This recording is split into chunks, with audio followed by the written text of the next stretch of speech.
স্বপ্নের ইশারা, ইতিহাস থেকে এনেছি হাতে স্বপ্নের ইশারা, একটি জীবন দেব যে আমরা সৃষ্টির পাহারা।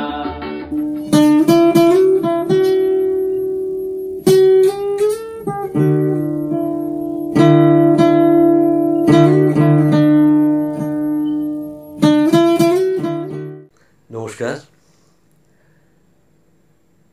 ইলোরা নাট্যদলের মলয় ঘোষ ও আমাকে বারবার বলেছে যে আজকে নাটকের কোনো বিষয় নিয়ে কিছু কথা বলার জন্য। তাই জন্যই আমার এই আশা। আমি কালিন্দী নাট্য সৃজনের একজন নাট্যকর্মী। তো আজকে আমি নাট্য সঙ্গীত নিয়ে কয়েকটা কথা বলতে চাই। এই নাট্য সঙ্গীত নিয়ে বলার আগে জানতে হবে আমাদের আগে বাংলা সংস্কৃতির সঙ্গে এই সঙ্গীতের যোগাযোগ অনেক দিনের। এই যাত্রা গান, কবি গান, হাপাকড়াই এ তো আগে থেকেই ছিল, তখনও কিন্তু নাটক আসেনি। এবং যাত্রাপালা হতো, এই যাত্রাপালাতে যাত্রা গান হয়েছে। তাই সঙ্গীত কিন্তু এই যাত্রাপালার সঙ্গে অঙ্গাঙ্গিকভাবে জড়িত হয়েছিল। কিন্তু পরবর্তী সময়ে যখন নাটক এলো এখানে, অর্থাৎ নাটক এলো মানে সে লেবেদাফের হাত ধরে 1795 লেবেদাফ নাটক নিয়ে এলেন। এই নাটক আসার পরে এলো ব্রিটিশদের কাছ থেকে প্রসেনিয়াম থিয়েটার। কিন্তু যখন নাটক এলো তখন এই আমাদের এখানকার যে অডিয়েন্স, যে শ্রোতা, যে দর্শক, যে তারা কিন্তু সেই নাটকটাকে প্রথমে নিতে পারতো না যদি না তার সঙ্গে সঙ্গীত যুক্ত থাকতো। তাই নাটকের সঙ্গে সেই সঙ্গীত সবসময় জুড়ে ছিল। আবার দর্শকের মধ্যেও ভাগ ছিল। দর্শকের মধ্যে দু রকমের ভাগ ছিল, একটা উচ্চবিত্ত, একটা মধ্যবিত্ত। নিম্নবিত্তেরা বিশেষ নাটকে যেত না, কিন্তু এই উচ্চবিত্তেরা নাটকে আবার রাগাশ্রয়ী গানের ভক্ত ছিল। রাগাশ্রয়ী সঙ্গীত যদি পরিবেশিত হতো, নাটকের সঙ্গে থাকতো, তারা তার বিশেষ কদর করত। কিন্তু এই মধ্যবিত্ত যারা, তারা কিন্তু আবার ওই ধরনের সঙ্গীতের সঙ্গে তত পরিচিত ছিল না, কিন্তু সঙ্গীত নাটকের সঙ্গে যুক্ত ছিলই। এইবার এলো আমাদের প্রসেনিয়াম থিয়েটার।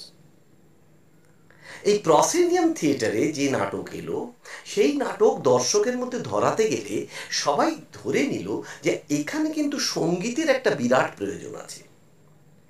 আর একটা ঘটনা খুব সত্যি কথা, নাটকের একটা ছন্দ আছে। যেমন সঙ্গীতের ছন্দ আছে, নৃত্যের ছন্দ আছে, তেমনি নাটকেরও কিন্তু একটা ছন্দ আছে। এই নাটক পরিবেশনকালে আপনারা দেখবেন যে নাটক যখন অভিনীত হচ্ছে, যখন সংলাপ বলছে, বা যখন কোনো অভিনেতা অভিনেত্রী কাঁদছে বা হাসছে, তখন কিন্তু একটা ছন্দে আপনি কোনো রাগাশ্রয়ী গানের বলতে কোনো যদি রাগের সঙ্গে কোনো রাগের ধরুন আলাপ করছেন, তার সঙ্গে দেখবেন এই কান্না, হাসি বা সংলাপ বলা কোনো না কোনো সময় একটা ছন্দের মিল পাবেন। তাহলে সবটাই একটা ছন্দে আটকে আছে। তাই জন্যে এলো এবার সঙ্গীত। এবার এইটায় এই সঙ্গীতের সঙ্গে একটা তফাৎ আছে। সঙ্গীত, শুধু সঙ্গীত আর নাট্য সঙ্গীত, এই দুটোর মধ্যে অনেক তফাৎ আছে। শুধু সঙ্গীতে যখন শিল্পী সঙ্গীত পরিবেশন করছেন, তখন তিনি একটা ভাব বিস্তার করছেন এবং সেই সঙ্গীত একা চলে যাচ্ছে, অর্থাৎ সেই সঙ্গীতের আর কোনো সাহায্যের দরকার হচ্ছে না। কিন্তু এই নাট্যসঙ্গীত চলার সময় সঙ্গীতকে কিন্তু নাটকের সঙ্গে চলতে হবে, নাটকের ভাবের সঙ্গে চলতে হবে, নাটকের জায়গা, নাটকের অনুভব, এই সবের সঙ্গেই সেই সঙ্গীতকে চলতে হবে। তাই এই সঙ্গীত কখনোই একা চলতে পারবে না, নাট্যসঙ্গীত সবসময় নাটকের সঙ্গে চলবে। তাই নাট্যসঙ্গীত পরিবেশনের ক্ষেত্রে যিনি মিউজিক ডিরেক্টর, সেই মিউজিক ডিরেক্টরকে ডিরেক্টরের সঙ্গে একভাবে ভাবনায়, চিন্তায়, মননে সব জায়গায় একভাবে চলতে হবে। দুজনের ভাবনার মিল থাকা দরকার। আমার এই নাট্যসঙ্গীত সম্পর্কে ভাবনা বা আমার এই নাট্যসঙ্গীত সম্পর্কে আজ আমি যা বলতে এসেছি সবটাই শিক্ষা আমার প্রিয় সঙ্গীত পরিচালক মুরারি রায়চৌধুরীর কাছে, যার সঙ্গে আমি গত 15 বছর ধরে কাজ করছি। আমাদের দলের নাটকে তিনি গত 10-15 বছর ধরে প্রতি বছরই আমাদের যে নতুন নাটক হয় তাতে সুরারোপ করছেন, তাতে সঙ্গীত মুরারি রায়চৌধুরী থাকছেন। তো তার কাছে আমি খুব কৃতজ্ঞ, কারণ তার কাছেই আমার এই সঙ্গীতের প্রথম পাঠ। তো যাই হোক, হ্যাঁ, যে কথা বলছিলাম, তো এই সঙ্গীত, নাট্যসঙ্গীতের ব্যবহারটা সবসময় সঙ্গীত পরিচালক এবং সঙ্গীত নির্দেশক দুজনের মধ্যে একাত্ম হয়েই হতে হবে। এবার এই সঙ্গীত পরিবেশনের ক্ষেত্রে, এবার এই সঙ্গীতের ক্ষেত্রে কি আছে, একটা হচ্ছে মিউজিক্যাল, একটা হচ্ছে নন মিউজিক্যাল পার্ট। মিউজিক্যাল পার্ট কোনটা? মিউজিক্যাল পার্ট মানে যেখানে তার জন্য দরকার হচ্ছে বিভিন্ন কার্টেন রেজার, তারপরে মুড মিউজিক, তারপরে সিচুয়েশনাল মিউজিক, এই সব কিছুর প্রয়োজন হচ্ছে। অর্থাৎ সেই সিচুয়েশন বুঝে যে নাটক মিউজিক তৈরি হচ্ছে, অর্থাৎ এই যে নাটকের মুড, ধরুন দুটো চরিত্র কথা বলছে, দুটো চরিত্র কোথাকার চরিত্র, সেই চরিত্র কি ভেবে কথা বলছে, নাটকের সেই পার্সপেক্টিভটা কোথায়, শহরে না গ্রামে, এইটাই কিন্তু সঙ্গীতের প্রভাব থাকবে। এবং এই নাট্য সঙ্গীতের একটা বিরাট কাজ নাটককে এগিয়ে নিয়ে যাওয়া। নাট্যসঙ্গীতের একটা নিজস্ব ভাষা আছে। যখন নাটকের ভাষা, অর্থাৎ আমাদের সংলাপ যেখানে পৌঁছতে পারে না, নাট্যসঙ্গীত ঠিক সেই জায়গায় পৌঁছে যায়। অর্থাৎ নাট্যসঙ্গীত অনেক দূর বিস্তৃত হতে পারে। এই জন্যেই নাট্যসঙ্গীতের কাজ হচ্ছে নাটককে এগিয়ে নিয়ে যাওয়া। যে সঙ্গীত নাটককে এগিয়ে না নিয়ে যেতে পারছে, যদি নাটকটা এক জায়গায় স্ট্যাগন্যান্ট হয়ে যায়, যদি নাটকটা ক্রমশ পেছিয়ে পড়ে, তাহলে দর্শক তার মধ্যে কোনো রকম আকর্ষণ অনুভব করে না। তাই প্রথমেই আমাদের ওই নাট্য সঙ্গীত রচনার ক্ষেত্রে বা নাট্য সঙ্গীত করার ক্ষেত্রে এই ব্যাপারগুলো ভাবতে হয়। আর ওই যে নন মিউজিক্যাল বললাম, নন মিউজিক্যাল পার্ট হচ্ছে এফেক্ট মিউজিক, অর্থাৎ বিদ্যুৎ চমকানো, দরজায় করাঘাত, এই সমস্ত মিউজিকের যেগুলো ব্যাপার, বা আরো ওই রকম একটা বন জঙ্গলের মধ্যে কোনো কিছু ডাক, এমন হতে পারে কোনো কোনো একটা কোনো কিছু পড়ার শব্দ, এগুলো সব হচ্ছে এফেক্ট মিউজিক। সেই এফেক্ট মিউজিক হিসেবে এগুলো ব্যবহার হয়। তাহলে মিউজিকের হলো দুটো পার্ট, একটা মিউজিক্যাল, একটা নন মিউজিক্যাল। তো এই মিউজিক্যাল পার্টের মধ্যে আবার একটু ব্যাপার আছে, সেখানে আমি কি ব্যবহার করব, সংস না মিউজিক, যেটাকে আমরা বলি আবহ সঙ্গীত। অর্থাৎ এমন অনেক সময় হয় নাটকে গান ব্যবহার করতে হলো না, কিন্তু দুটো চরিত্রের কথার মাঝে মিউজিক ব্যবহার করতে হলো, কখনো কখনো কথার পেছনেও। এই ক্ষেত্রে একটা বলা যায়, আমার ঠিক মনে পড়ছে না, একজন পরিচালক, চলচ্চিত্র পরিচালক, তিনি একসময় বলেছিলেন যে দুটি ডায়ালগের মধ্যে মিউজিক গেল, কিন্তু একটা ডায়ালগের পেছনে একটি মিউজিক ব্যবহার করা হয়, অনেক সময় করা হয়। এই মিউজিকটি এত উচ্চগ্রামে বাজানো হয়েছিল যে ডায়লগগুলোই বোঝা গেল না। তাহলে কি হলো, না মিউজিকটা বোঝা গেল, না ডায়লগটা বোঝা গেল। তাহলে ওদিকেও আবার একটা ভীষণ চিন্তা, ওই পার্টটা যে মিউজিক যে নাটককে যেন এগিয়ে নিয়ে যায়, নাটকের মিউজিকের এমন ব্যবহার হবে যেন সেটা নাটককে লোকের মধ্যে প্রবেশ করতে সাহায্য করে। আর মিউজিকের একটা, একটু আগেই বলেছি আমি, মিউজিকের একটা নিজস্ব ভাষা আছে। সেই ভাষাটা শব্দের ভাষার থেকেও শক্তিশালী। তাই জন্য যেখানে শব্দ পৌঁছতে পারে না, মিউজিক সেখানেই পৌঁছচ্ছে। এমন অনেক হয়, এমন অনেক নাটক আমরা অন্য ভাষার নাটক দেখি, কিন্তু অন্য ভাষার নাটকেও ওই যখন মিউজিকটা যাচ্ছে তখন আমরা বুঝতে পারি মুডটা কি, সিচুয়েশনটা কি, এগুলো সব বলে দেয়। হয়তো ডায়লগ সব বুঝতে পারছি না, সেটা তাদের মুখ দেখে বুঝতে হচ্ছে, বাট এটা ঘটনা যে এমন কিছু সময়ে মিউজিক ব্যবহার হয় যেটা এইভাবে ব্যবহার করা যায়, আমরা অন্য ভাষার লোক হয়েও সেটা চট করে বুঝে ফেলতে পারি। এই প্রসঙ্গে একটা আমি আমার নাটকের কথা বলি। একটি নাটক নিষ্কৃতি, রবীন্দ্রনাথ ঠাকুরের নিষ্কৃতি কবিতা অবলম্বনে নাটকটা তৈরি করা হয়েছে। তো এই যে কবিতা অবলম্বনে নাটকটি হয়েছে, তো এই নাটকে পুলিন বলে একটা চরিত্র ছিল, মঞ্জুলিকা হচ্ছে মূল চরিত্র। মঞ্জুলিকা অল্প বয়সে বাবা মা বিয়ে দিয়ে দিয়েছিল, কিন্তু তারপর বিধবা হয়ে ফিরে আসে, কিন্তু সে তখন একটা প্রেম করতো। সে প্রেম করতো একটি ছেলের সঙ্গে, সে ডাক্তারি পড়তে যায়, তার নাম পুলি। পরবর্তী সময়ে সে যখন বাড়িতে ফিরে আসে, ফিরে আসার পরে বিধবা হয়ে ফিরে এলো এবং বাপের বাড়িতেই থাকতে আরম্ভ করলো। তখনকার সময় যা ঘটে আর কি।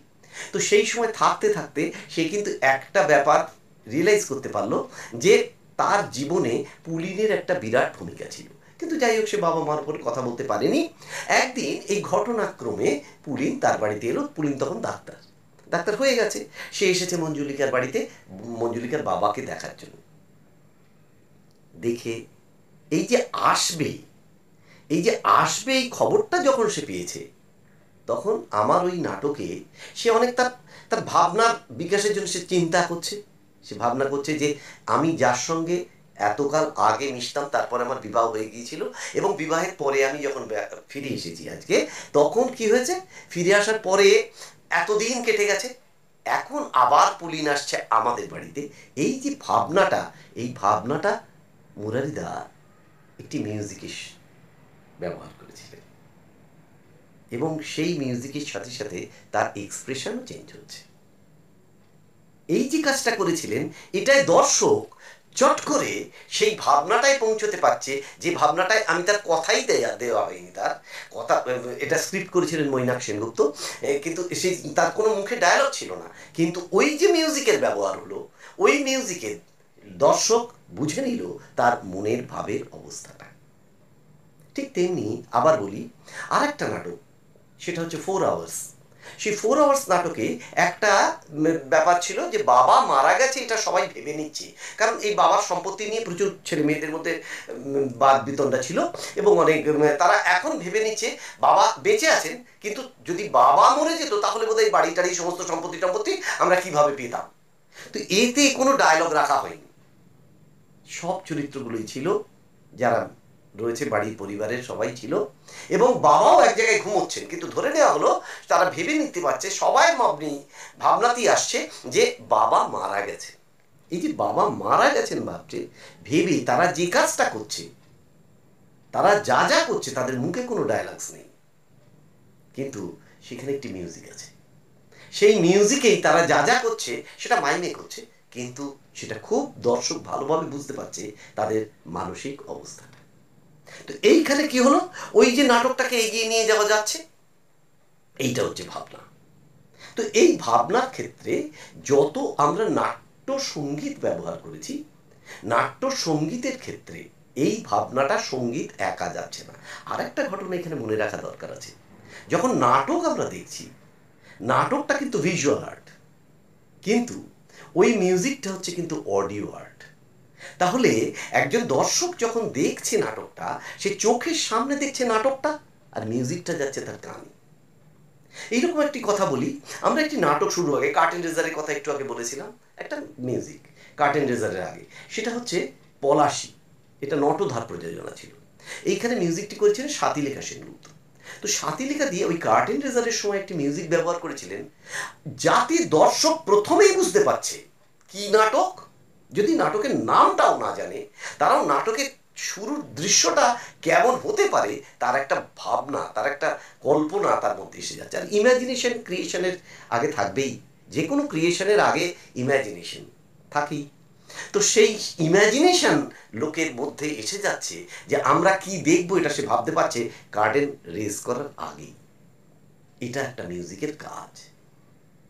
ঠিক তেমনি এমন নাটক আছে যখন দুটো চরিত্রই চুপ করে দাঁড়িয়ে আছে, সেখানে কোনো কথা নেই, ওই নৈশব্দ কখনো কখনো বাংময় হয়, সেখানে ওই ধরনের একটি মিউজিক, যে মিউজিক সে তাল হতে পারে, রাগাশ্রয়ী হতে পারে, এমন একটি রাগ ব্যবহার করা হচ্ছে, সে রাগও যে কোনো রাগ হবে না, সেই রাগটিও এমনভাবে ব্যবহার করা হবে যে রাগটি হবে সেই সময়ের এবং সেখানে প্রযোজ্য।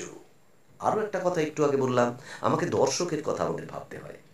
একটা নাটকের মিউজিক তৈরি করার সময়, নাট্য সঙ্গীত তৈরি করার সময় দর্শকের কথা আমাকে ভাবতেই হবে, কারণ কোন শ্রেণীর দর্শক, তারা কি ধরনের মিউজিক শুনে অভ্যস্ত, এটা আমাদের ভাবতে হয়। সব সময় এক ধরনের মানুষ থাকেন না, এবং বিভিন্ন ধরনের মানুষ নাটক দেখতে আসেন, তো সেটাও মিউজিক ডিরেক্টরকে ভেবে নিতে হয়, এবং সেটাও ডিরেক্টরের সঙ্গে তাদের কথা বলতে হয়। তাহলে এটা একটা বিরাট ভাস্ট ব্যাপার। যে সত্যি যে একটা নাট্য সঙ্গীত সৃষ্টির ক্ষেত্রে, ক্রিয়েশনের ক্ষেত্রে একজন মিউজিক ডিরেক্টর এবং ডিরেক্টরকে যেমন আলোচনা করতে হয়, তেমনি মিউজিক ডিরেক্টরকেও নাটকের সম্পর্কে সম্যক জ্ঞান থাকা প্রয়োজন। কারণ নাটকটা পুরোটা তাকে জানতে হবে। নাটকটা কোন জায়গায় যাচ্ছে, কোথায় হচ্ছে, সেখানকার সিচুয়েশন কি, পাত্রপাত্রীরা কারা, তারা কোন ক্লাসে বিলং করে, সব কিছু জানা দরকার আছে। এই ভাবনা থেকে তৈরি হয় নাট্য মুহূর্ত, এবং সেই নাট্য মুহূর্তটা লোকের মধ্যে স্থায়ীভাবে বসতে গেলে ওই নাট্য সঙ্গীত, ওই বলেছি দু রকমের, একটা সংস, একটা এফেক্ট মিউজিক, এটা এই এফেক্ট মিউজিকের প্রয়োজন এই জায়গায়। আবার এছাড়াও এও বলার আছে যে একটা নাট্য সঙ্গীত সৃষ্টি হলো, তাহলে নাটকের সঙ্গে নাট্য সঙ্গীতের একটা অঙ্গাঙ্গিকভাবে যুক্ত হয়ে গেল। এইবার হচ্ছে নাটকের গান। নাটকের গান ব্যবহার করা হবে। এই গান ব্যবহারের সময় গানের কথা তো ঠিক কথাই, গানের কথা কি হবে সেটা নাটকের ভাবনাকে, নাটকের অন্তর্নিহিত অর্থকে প্রকাশ করবে, এগুলো তো থাকবেই। সেটা ছাড়াও নাটকটা কোন সিচুয়েশনে হচ্ছে, এলাকাটা কেমন, এর উপরে একটা ডিপেন্ড করে থাকে, এবং সেটাও রেকর্ডেড, অর্থাৎ from stock music or live music, এটাও একটা ভাবার আছে। তাহলে নাটকে সেই মিউজিকটা আমি কোনটা ব্যবহার করব, সে জায়গাটাও একটা তৈরি করার ব্যাপার হয়েছে। সেটা কিরকম না, সেই লাইভ মিউজিক করব না স্টক করব, সেটাও ভাবতে হবে। এই আমার একটি সাম্প্রতিক একটি নাটক, সেটা হচ্ছে মন সারানি। সেই নাটকে একটি সঙ্গীত, একটা গান ব্যবহার করা হয়েছে। সেই গানটি যে ব্যবহার করা হয়েছে, সেই গানটিতে কিন্তু বলা হয়েছে, মানে যা কথা বলা হয়েছে একেবারে নাটকের সঙ্গে যায়, কিন্তু সেখানে লাইভ মিউজিক ব্যবহার করতে হবে। অর্থাৎ সেখানে ওই খোল, করতাল, মানে যা যা সেখানে পাওয়া যাচ্ছে, সেই দিয়ে যদি মিউজিকটা ক্রিয়েট করা যায়, সেই দিয়ে যদি আবহটা করা যায়, তাহলে সেটা আরো দর্শক মনে অনেক বেশি প্রতিক্রিয়া হবে, দর্শক মনে অনেক বেশি ঢুকে যাবে, দর্শক অনেক বেশি সেটা রিল্যাক্সড হবে। সঙ্গীতের একটা কাজ আছে তো, নাট্যসঙ্গীত মানুষকে রিল্যাক্স করে, তো সেইটায় তার মধ্যে অনেক বেশি অ্যাক্ট করতে পারবে। তাই জন্য সেইখানে ওই আমার মন সারানি নাটকে, যে নাটকটা করা হয়েছে, তাতে একটি গান ব্যবহার করা হয়েছে। সেখানে একটি সাঁওতালি মেয়ে গানটি গাইছে, কিন্তু সেই গানটি ওইখানকার লাইভ মিউজিক করা হয়েছে, অথচ অন্যগুলো সব আমরা রেকর্ডেড, অর্থাৎ ফ্রম স্টক ক্রিয়েট করেছেন, মোরেন্দা ক্রিয়েটও করেছেন। বাট এইখানে যে নাটকের গানটি ব্যবহার করা হয়েছে, সেই গানটি কিন্তু লাইভ মিউজিক থেকে। তো তাই জন্যই বলছি যে নাটকে এই মিউজিক, নাট্য সঙ্গীত নাটকের সঙ্গে অঙ্গাঙ্গিকভাবে জড়িত। আর সেই মিউজিক ভাবার বা তৈরি করার ক্ষেত্রে অনেক ভাবনা চিন্তা করতে হয়। তার একটাই কারণ, নাটকটা যাতে লোকে ভালো বোঝে, এবং নাটকের ওই সঙ্গীতটি যেন নাটকের সঙ্গে যায়, সেটা যেন দর্শক মনে রেখাপাত করে। এই ভাবনা নিয়েই কিন্তু নাট্যসঙ্গীত সৃষ্টি করতে হয়, এবং নাট্য পরিচালক এবং সঙ্গীত পরিচালকের যোগাযোগে, পারস্পরিক মেলবন্ধনেই সেই ভালো নাট্যসঙ্গীত তৈরি হবে। নমস্কার।